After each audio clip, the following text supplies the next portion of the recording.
Hello and welcome to the second part of our January Q&A for Notes in Spanish. We've had loads of great questions from listeners. I'm Ben here in Madrid, here with Marina. Hola Ben, ¿qué tal? Muy bien. ¿Tú cómo estás? Muy bien. So we've got loads more great questions to answer now and we're going to dive straight in. Remember, all of the notes for these will be over at the blog at notesinspanish.com. So if you're watching this on YouTube, you'll find a link in the description under this video that will take you to there, because I think it's really useful that you can see all of the language notes, copy them, paste them, do whatever you like with them, okay? So let's dive in. Marina, what's the first question? The first question is from James and he says, ¿Cómo se dice I'm getting rusty in something in Spanish? So I'm getting rusty, yeah, I'm a bit out of date or whatever. So how would you say my Spanish is a bit rusty? Mi español está un poco oxidado. Or I'm getting a bit rusty at the guitar. Estoy un poco oxidado con la guitarra. Okay, do you want to say those two again? First, my Spanish is a bit rusty. Mi español está un poco oxidado. And my guitar? Estoy un poco oxidado con la guitarra. Okay, so oxidado, which literally means rusty, no? Totally. If there's a rusty bit of metal, you'd say Está oxidado. Está oxidado, so it's basically the same. Okay. Now Steve. Steve says, my question, I'm going to read here from our question list. My question is, how do you train yourself to think in Spanish? This is a good one. I've lived in Madrid for over 4 years and I still find myself translating at times, and this really slows me down. So when I'm at a dinner party with lots of people shouting at the same time, I can never keep up and feel totally unable to join in the conversation. Thanks in advance for any advice. Okay, Steve, don't worry. This was my life for about 4 or 5 years. And I used to go to dinner parties with Marina and her friends. And then afterwards, Marina's friends would say to her, Ben's very shy, isn't he? After a few years, they started to tell me, Ben talks? Yes, Ben actually talks. What happened? He said a character transformation. But what happened was, after about 4 or 5 years, suddenly the speed at which they were talking and the speed at which I could understand them and get an answer ready and say it all came together. And suddenly I was able to be a fully functioning human being again at dinner parties instead of just a catching up listener. Yeah, it's a very exhausting situation. It's exhausting, yeah. But it happens. It does happen. So ánimo, Steve, as they say in Spanish. Mucho ánimo. Just hang in there, good luck. Yeah, a good thing I think that helps is listening to different accents. So you get your listening very... Acute, yeah. That helps a lot because, of course, listening in a dinner party when sometimes people talk on top of each other and speak in different ways is a big challenge. Yeah. You're in Spain, so you're surrounded by Spanish. You're going to these dinner parties, so you've got plenty with that.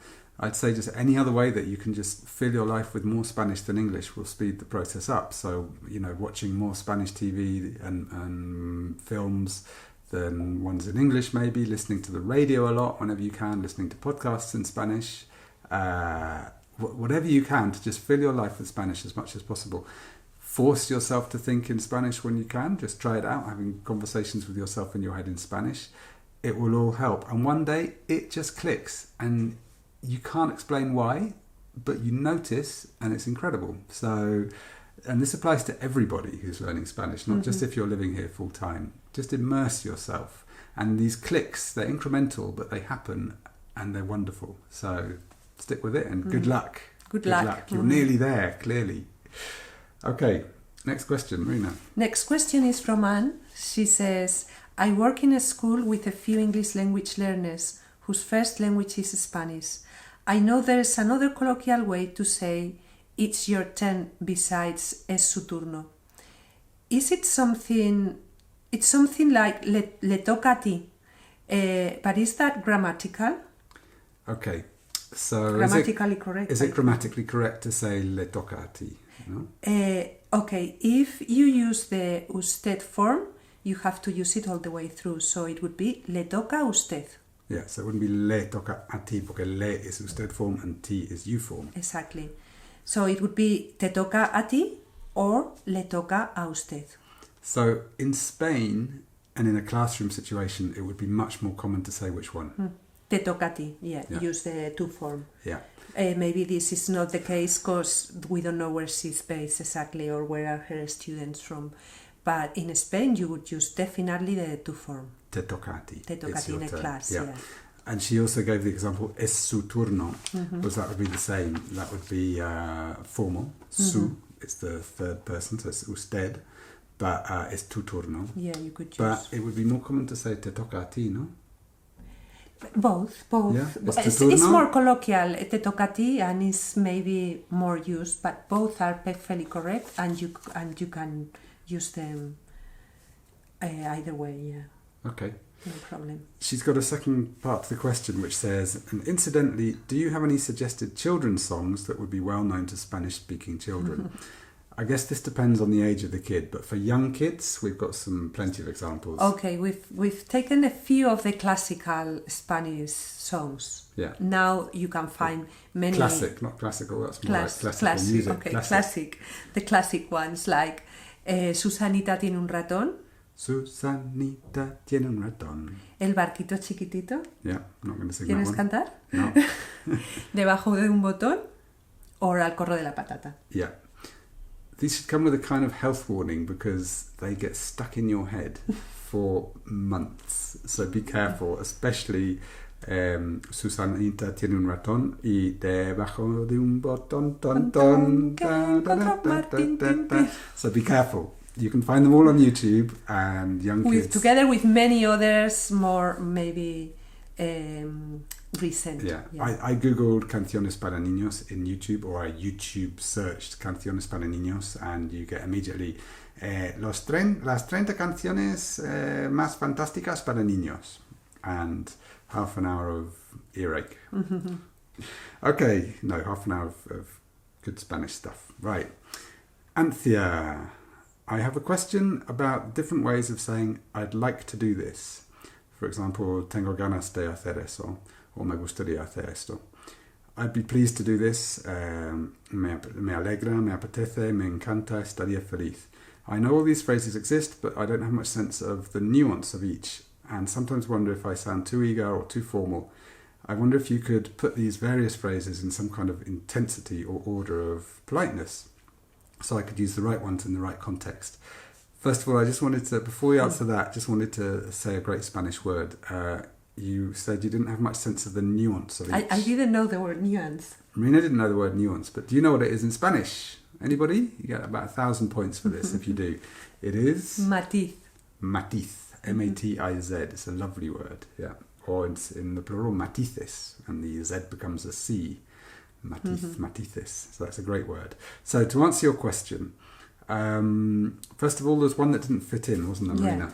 Me alegra doesn't work in this context. The context properly. Of saying, remember, I'd like to do this, or I'd be pleased to do this. Me alegra would be used in a different context, more like when you are happy about something. Me alegro mucho que te hayan dado el trabajo. Me alegra mucho que te hayan dado el trabajo.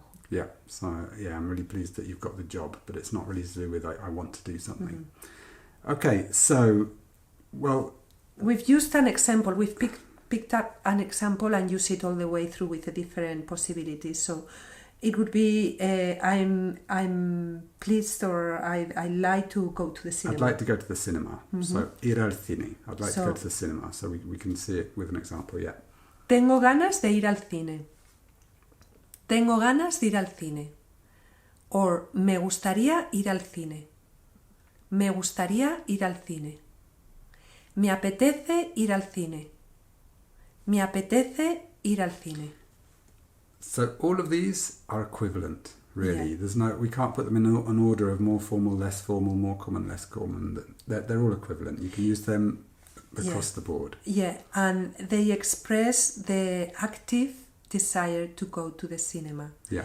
Whereas the other example you gave us, which was estaría feliz de ir al cine. Estaría feliz. Conditional. Estaría feliz. Means that you are okay going to the cinema, but it's not what you chose. Is it me gustaría? No. Is it estaría feliz de ir al cine or estaría feliz ir al cine? No, estaría feliz de ir al cine. Vale, okay.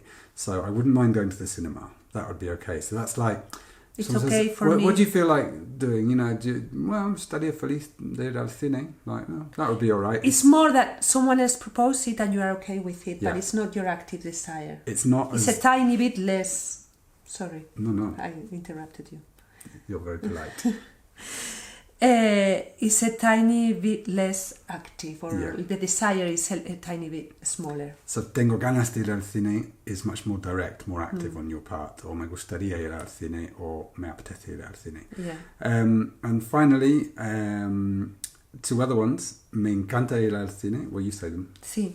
Me encanta ir al cine, which it doesn't mean I like to go to the cinema. What it means is it's like a generalization. I like going to the cinema. I like the cinema.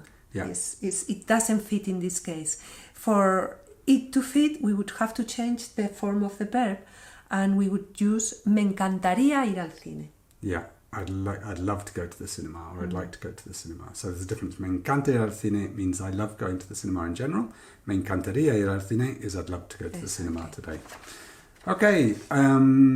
Finally, she says, what's the best way to say I'm looking forward to something? Okay, the answer to this is in a video we made recently.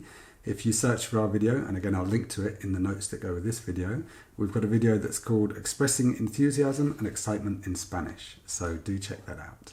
Okay, we're going to jump have another question. to another question on another piece of paper from Gillian from New Zealand. She says, can you suggest some phrases for talking about your health, please?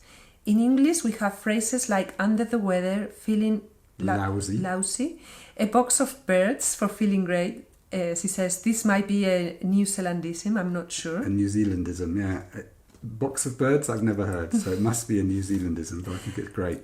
Are there some great Spanish phrases you can suggest? Okay, well, let's start with feeling bad, and we'll end with feeling good. It seems Okay. better. So for feeling bad, Marina, Okay, we have estoy pachucha. again?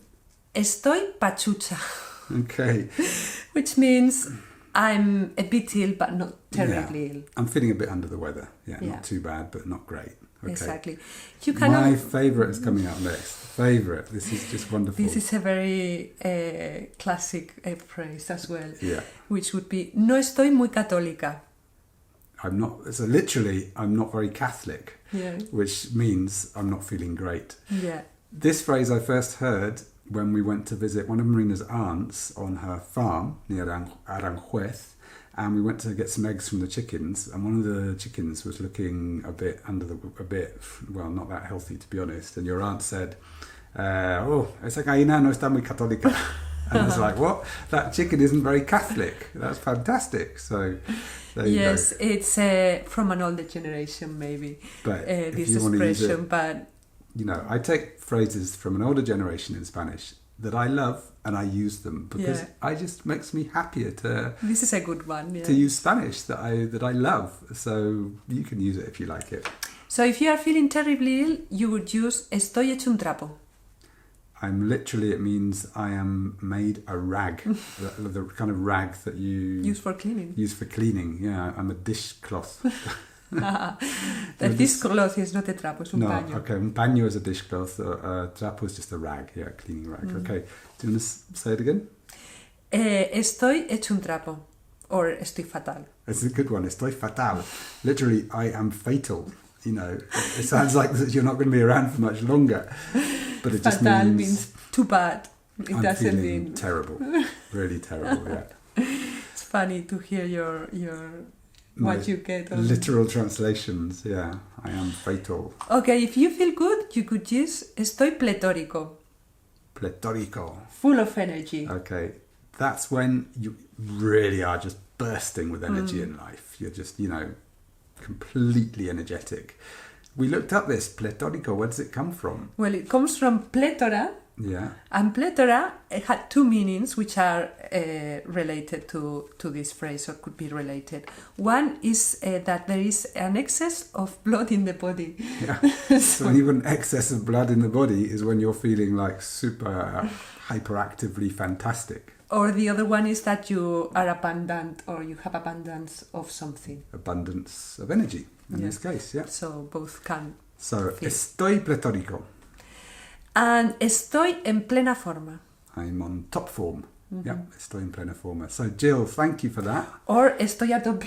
Pero, It's true. Estoy a tope means... but estoy a tope is not only related to health. It means that you are, at that moment, you are very energetic, but like maybe working a lot and doing a lot of things. Very active, You're no? super active in loads of areas. Exactly. Estoy a tope.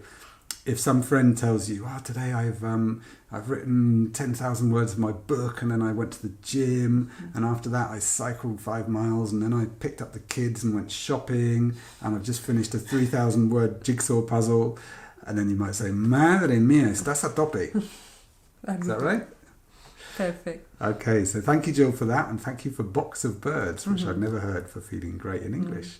So, thank you all for your questions. Remember, listen to our audios. If you enjoy this kind of real Spanish language, then this is just the kind of thing you'll find in our real conversations at Notes in Spanish. We've got beginners, intermediate, advanced, and super important, the worksheets that go with the audios will make a huge difference to your Spanish, because we write down everything that's been said in our conversation, and we make lists of what we think are the most important words and phrases, just like the ones we've covered today, that you need to know from each audio, and it'll help you learn a whole lot more Spanish and feel much more confident as well. So that's the worksheets and the audios. All of the language from today's video as well, all of that you can find at notesinspanish.com. Bueno, Marina, estoy un poco pletórico hoy, ¿eh? Estás un poco pletórico, ¿no? Estoy a tope. Either you are pletórico or you are Okay, not. you can't be a poco. Un poco pletórico. Estoy pletórico. Estoy a tope. Que paséis un buen día. Hasta luego. Hasta luego.